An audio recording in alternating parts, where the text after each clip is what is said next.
Hello everyone and welcome back to Let's Play Kirby Squeak Squad. In the last part we powered through a good chunk of the game getting through all of World 6 in the process, and now we also started off World 7 Secret Sea. And as I showcased some of the items we've gotten, including a lot of the palettes for Kirby, it's time for us to continue on and power through the rest of this world and get into towards the end game, even. Which I gotta say, feels refreshing to say after working on the Omega Ruby Alpha Sapphire LP for better part of 150 plus hours of combined work, probably closer to 200. It feels nice to be done with a game within 10 parts again. And while I'm doing a longer game again relatively soon, it's never going to be as long as ORAS, probably for at least another year and a half, 2 years. It feels good to be free. So Secret Sea, when it's not doing water levels, will often bring back some space-adjacent levels, including the clouds we saw back in Cushy Cloud, which you can still break with fire. In fact, if you want to get certain items, they actively want you to. That's why there's also fire in this area alongside wheels, so if you have the ability scroll, you can just burn right through it. Of course, I actually messed this up massively because I get really weird about turning, as I mentioned before, with the wheel, and turning it all the wrong times. I've seen some people use wheel masterfully in basically any game it's in. Heck, helps that I'm friends with several Kirby speedrunners, former or otherwise. But, yeah, I've never been as good as they are with that stuff. While I fight this mini-boss, though, let's get back into talking about the game staff and probably wrap it up this part, even. We started talking about the producers last time with Yasushi Yadachi, but I didn't get to talk about the latter two producers, Masayoshi Tanimura and Kensuke Tanabe.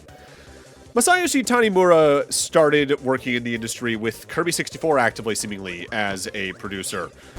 And since then, they've effectively almost always been a producer or senior producer on HAL or Sora-related projects. Notably like being a producer for Melee, Kirby Nightmare and Dreamland, Air Ride, Squeak Squad, special thanks for Pokemon Ranger, producer for P-Cross 3D. Largely, if it's been a Kirby game up until the Kirby's Blowout Blast, they were on the producing team. With that said, their last credit is being an original game supervisor for Smash Ultimate, so if they're still in the industry, they've been kind of quiet or detached from Kirby once again. And the final producer is Kensuke Tanabe, who out of all the producers has the most titles tied to them at over 140. They started working on this little game known as Doki Doki Panic. They were actually a level designer for that. They were also then a level designer for Mario 3, as well as the director for Mario 2 USA. They wrote the script for A Link to the Past. They were director on Mario All-Stars. When they're not working on Mario, they're working on Kirby. Notably, other things they worked on are like Kirby's Dream Line 2. They did map design. They were an advisor on Superstar. The Satellaview Mario USA game, they were credited for the original game design, which I find funny. Not often I get to talk about the Satellaview games. They wrote the script for Ocarina of Time and Link's Awakening DS. They were supervisor on Pokemon Snap. Advisor on Hamtaro Ham Ham Unite, which has come up a surprising amount in this.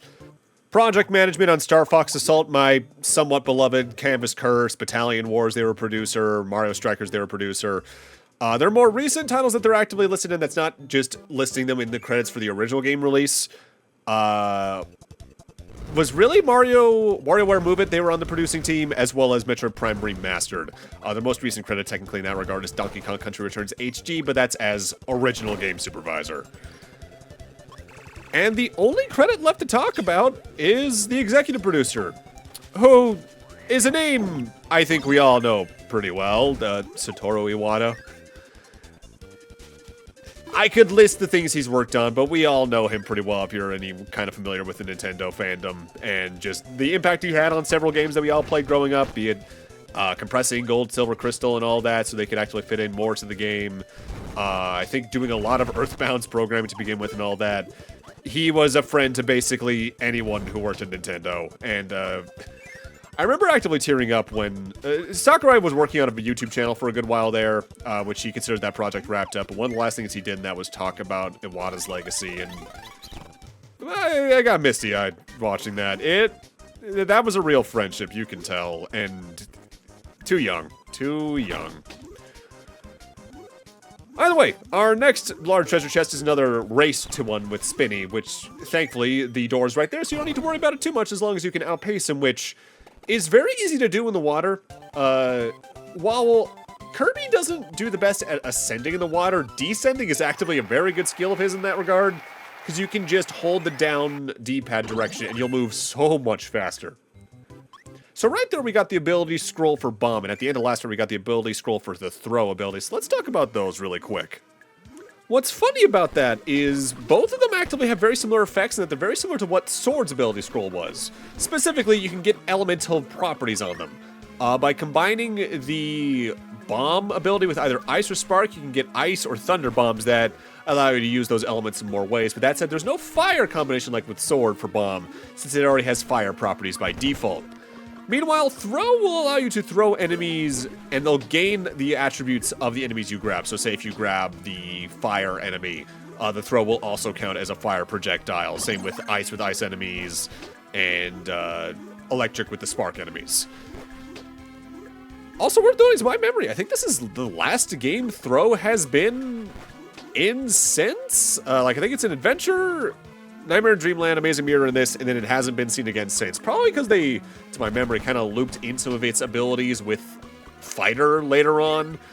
Considering they were such similar palettes to begin with, they kind of consolidated some things together like that as the series went on, which, yeah, largely works, because then it also leaves more room for other abilities to potentially be thrown in there that are new, and they, to my memory, they've done a good job of introducing new abilities in every game since, really.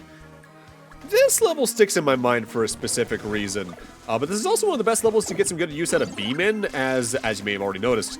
There are some bomb blocks and some relatively hard-to-reach locations that you can either trick out to reach with beam, or you can reach with beam to begin with, especially if you already have the ability scroll and thus can send the sparks out along the floor. The thing that always sticks in my mind with this stage, though, is the latter chunk of it where the large chest is, as it's very easy to flail about in that section and kind of get lost, which there's not many opportunities that can happen in the game, but more than you'd think. Also, right there, every now and then in this game, there's certain platforms I can't tell you can actively fall through in a first playthrough, and that was one of them. The chest we just grabbed took me way too long to get on my first playthrough because I just didn't realize you could fall through that specific platform. It's kind of the thing with as many tile sets as Kirby games can have. Sometimes platforms that generally are kind of unified in what they look like might just look different enough that I kind of forget which one they are. Alright, so here's where we need to go to get the large chest. We need to get up there, which is as simple to do as the door in the middle of the one you started and then the one on the far right near where the cave is. But those doors all lead into each other, and I think between two different maps in a way where if you're just kind of flailing about to the nearest door, it's very easy just to get lost. And then we got Magic Scroll, so now I have a new ability for that copy ability as well. That feels redundant, but I'm keeping it. Magic's ability scroll is a little bit interesting in that it becomes a charge move. But when you use it, you lose the ability and cause the roulette that was Magic's only ability in Amazing Mirror to show up, which I believe can give you a random ability roulette, an invincibility candy, a 1-up, I think a random food item that can turn other enemies into food, and I think an outright screen nuke, which in a panic moment can go a long way, but not my favorite. Hit the top switch only here, by the way. This Waddle Dee is one I have messed up more times than I'd like to admit because I just get a little impatient trying to rush through that room. The other pathways I'm not going in this stage, by the way, either lead to food items like that cola over there, or otherwise lead to you missing a treasure chest. So for what I'm doing here, I don't want to do that at all. Very easy to accidentally let Storo get this chest into the cave, but if you're just quick about using things like beam, not a lot to worry about there. And if memory serves, one of the chests here, I think it's the large chest in specific, has another vitality piece, and hey, we're getting to the point where we're going to be at max health, which we're going to need with how much damage endgame boss fights can do. This level only has one chest, and it's one I frequently screw up. This is another wheel race one, kind of like the one we saw earlier. We need to race this treasure chest all the way to the left side of the room while not screwing up and falling into pits or slowing down too much. At this point, I think I've already technically messed up, though, because you don't need to be perfect, but you gotta be really on the ball about reacting to the platforms around you. But thankfully, as we saw, the stage is at most like 15 seconds long. So we're just gonna cut to me getting that done correctly as, hey, I'm getting 100%, so I need that chest. That's chest number 108, I believe? Yeah, 108. So we're getting to the end here. After this world, technically, considering this next level's the boss, there's only gonna be 11 chests left. And the last two chests are a little bit unique for reasons I'll get into at endgame, but we'll save that topic for next part. There we go. Yeah, you just barely make that. It's really tight. Again, when Kirby decides to get weirdly precise with its platforming, it gets precise. It's just that retrying is painless. With that said, it is easy to get frustrated in moments like that. I know I had a couple of moments like that in games just in general growing up. So last time, the treasure chest that we had been stocking for our strawberry shortcake got taken by Meta Knight. And if you take a look at the abilities we're getting here, it's time to fight good old Blue Mask. His fight is pretty familiar if you're used to fighting him in other games, though. He's going to try and do all sorts of sword slashes at you. He can stab the field with electricity, causing an electricity effect. He can do his giant whirlwind attack that you need to kind of stay on the opposite side of the screen to avoid. He can stab upwards. If you have the sword copy ability on, this is honestly a really fun 1v1. But with that said, my best advice is to do the slide dash slash with Kirby, as that does a lot of damage to him. In fact, in general, I think it's technically the strongest individual strike that sword has? Getting away from this is always a little uncomfortable. I wouldn't call Meta Knight hard, but he's definitely chaotic, which is what most of his fights tend to be. If you have at least one healing on him along, though, you're probably going to be in pretty good shape. Can't grab his sword on this one, though, unfortunately. Alright, that's another boss battle trophy under our belt. That's 109 chests, 11 chests to go, and only a few stages left, ultimately. Meta Knight has been defeated!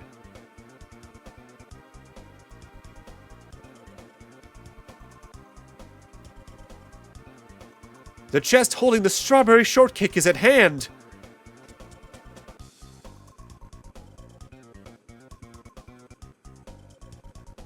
Kirby approaches the chest to rescue his delicious snack.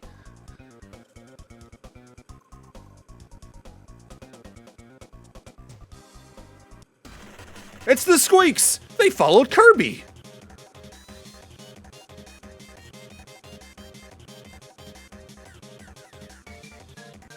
And now they're stealing the treasure chest!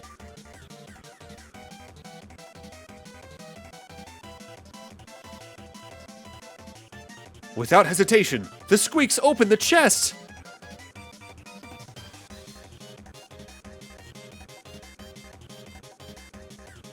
Oh, Kirby's cake.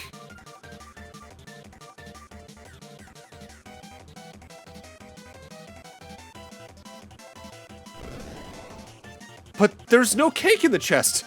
Only a dark, eerie cloud of smoke!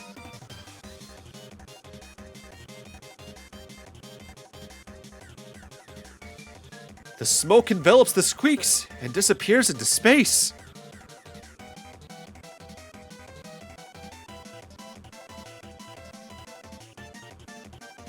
How awful! At this rate, the strawberry shortcake will be lost forever!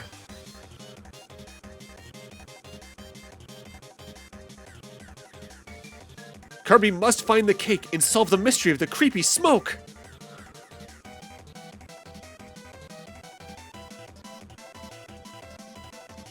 And so he departs for the stars.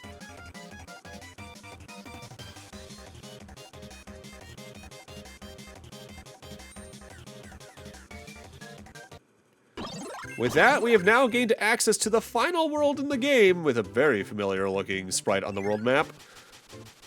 Welcome to Gamble Galaxy, which is also notably from memory the shortest world in the game in terms of pure level count. With that said, welcome to a lot of space aesthetics, which mostly leads into just them deciding to throw what they can at the level design curve and see what sticks. If you've played things like Kirby's Adventure and even seen the space world there, you know a lot of what's going to happen here. But that said, we actually start not in space, but on the Halberd, Meta Knight's own airship, with some pretty familiar sounding music to those who played Superstar Ultra. Well, I guess Superstar Ultra came out after this, but you know what I mean. Now, something I was thinking about between recording sessions, I brought up earlier that I kind of wish that the treasure chests got their own inventory slots, so you didn't have to worry about inventory management as much. Thinking about it, maybe a way they could have made the treasure chests a little bit more worth going for is that, similarly to how there's vitality pieces, maybe you could get spare inventory slots from treasure chests to make going for them even on a first one maybe more worth it, because you might get more space to hold things, be they power-ups or otherwise. And that maybe could go a little bit further, even if it's only like an additional slot or 3. But thinking about it, like, I feel like the way most games would do that is they would start with fewer slots. Like maybe you start with 3 and then get up to 5 or 6 as you unlock it. And honestly, starting with 5 would consider you get 3 chests and levels as early as I think like the 3rd level was probably the better choice in that regard. Also, very brief blink and you miss a mechanic there. You could duck into barrels to avoid Gordos. That is the only time they use that. So here we got a giant 8-way passageway of cannon fire that you can go through. Several of the chests are located in here, and you need to figure out which room they're in just by randomly firing, but the issue is, if memory serves, you can accidentally enter the correct room and just progress on. Now that that's exactly uncommon, there was a room exactly like that in Amazing Mirror from memory as well. The way that room with the fire ability I just did works, by the way, is that there's some metal blocks you can melt with fire directly above the chest, and you're supposed to light the candle up to go find that, but since I know it's there already, I don't need to worry about it. And now we got crumbling platforms. Thankfully, wheel is fast enough where you don't need to worry about this actually being a threat. If anything, I've accidentally died in this room more to accidentally missing the warp star than actually falling into the bottomless pit from the dissolving platforms. We're coming up on the end of the stage here, though, and the final act of this stage can be a little bit panic-inducing, as we have another chase to catch up with one of the Squeaks as they almost immediately grab the treasure chest. However, now you're grappling with spinny speed on top of an endless bottomless pit below us. So if you don't grab it off the bat, you're probably going to have to be really careful about catching up, otherwise you're just going to take a silly death and potentially lose out on the treasure chest in general. With that said, thankfully compared to other spinning rooms, it's mercifully short. But among the treasure chests for this stage, in specific, is our next ability scroll. I think it's technically the last one in the game. This is the one for UFO. That actively doesn't give it a new move you yourself input. Instead, when you use the UFO copy ability, by default now, you effectively have an option from Gradius that's constantly rotating around you, dealing damage to enemies and potentially protecting you from incoming fire. It's nice and powerful. Also, at this point, we finished all the graphic pieces, so we have all 4 mini-posters, including previous Kirby final bosses, a bunch of the copy abilities, one of all the Squeaks and all that. I like the variety here. With that said, the arrangement of prior Kirby villains is probably my favorite one, if only because I can point and go, I know them! Yeah, actually, yeah, that is every single ability scroll. We're getting to the end here. Only 8 chests remain, and only 6 of those are actually gotten in normal levels for reasons we'll talk about in next part. But yeah, now welcome properly to our space levels. Space levels in Kirby usually have A, lower gravity, which is technically a thing here, but since you can fly, it's not that big a deal. But also things like floating water just in the middle of space, and a bunch of rooms that are just made up entirely of star blocks you need to be careful about destroying. Endgame Kirby levels are always fun to me because they really do just start throwing whatever sticks at the wall, and it does ultimately feel good. Especially because in a lot of regards, you are just effectively melting through everything in your way. And that does lead into the whole, oh, you know, Kirby, adorable destroyer of worlds. Albeit he still doesn't have the track record of that Samus does. But darn if he doesn't get close with some of the stuff he ends up fighting. More on that, especially in games I have yet to cover, like Kirby 64 or any of the 3DS games. Also, think about the 3DS games especially, where they really started to try and consolidate Kirby lore in a way that there's connections to things, which there always was a little bit, especially when it came to the Dark Matter trilogy. But, like, Triple Deluxe is where they started to just kind of lead into that a lot more, and man, Kirby lore is cool. Not my favorite Nintendo lore, and by default that kind of just has to be Metroid with my tastes, but Kirby's got some cool stuff in it. From my knowledge of the endgame of Forgotten Land, that game gets nuts. Drop down the left switch here, by the way, to get this specific chest. Now, if you've gotten every chest up to this point, this is actually a very important stage, as the chests we get here are kind of the ending to a game-long quest, in a way. I'll talk more about that in a few moments, though. If there is something that Kirby can do every now and then, we saw a little bit of it there. Due to the DS's screen ratio, there are times where, if the levels are especially vertically structured, it's very easy for the game to just try and surprise you, especially like dropping bomb enemies out of nowhere. And it can feel a little cheap in some cases, I won't lie, but given how either plentiful lives are, how little damage enemies can do outside of boss fights and all that, and the amount of health you can have at this point, it's not that big a deal. I think I've only maybe died to a random enemy like that a couple times in the series and never have truly said that felt cheap.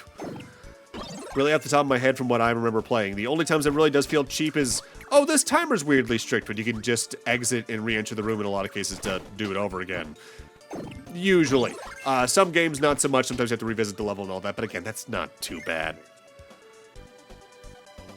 Alright, here we are at the large chest for this stage, and this is going to be one where Storo spawns in and tries to chase us, but, you know, so this room's entirely made of star blocks? I could just slide all the way to the end of the stage, and there's no chance he can really catch up. So, among the treasure chests we got here are two specific items. The final secret map piece, and the final piece of that metal we've been collecting across the game, so we now actually unlock two of the game's bigger secrets. We have completed the ghost medal, which is actively going to unlock a new copy ability for Kirby. Randomly, well not randomly, at set locations across the game, there are now certain mini-bosses replaced with that ghost mini-boss we just spawned in, who can give you the ghost ability. But also we can get that via the secret map we just unlocked, which opens up this castle. A lot of Kirby games have had areas like what this castle is, but this is one of the most accessible ones because it's at the center of all worlds. This is a copy ability museum. Any copy ability in the game that you like, you can grab here and stock up the bubbles for. If you want to experiment around with what the ability scrolls do and all that, pretty good place to do that as well. What I would recommend bringing in for the end game is whatever you're most comfortable with, really, but I especially recommend high jump, sword, and all that. But we can also talk about Ghost here. But we're actively going to talk about Ghost next time. But with that, I'm going to need to end this off here. Thank you guys for watching, and in part 7, Endgame. See you guys then.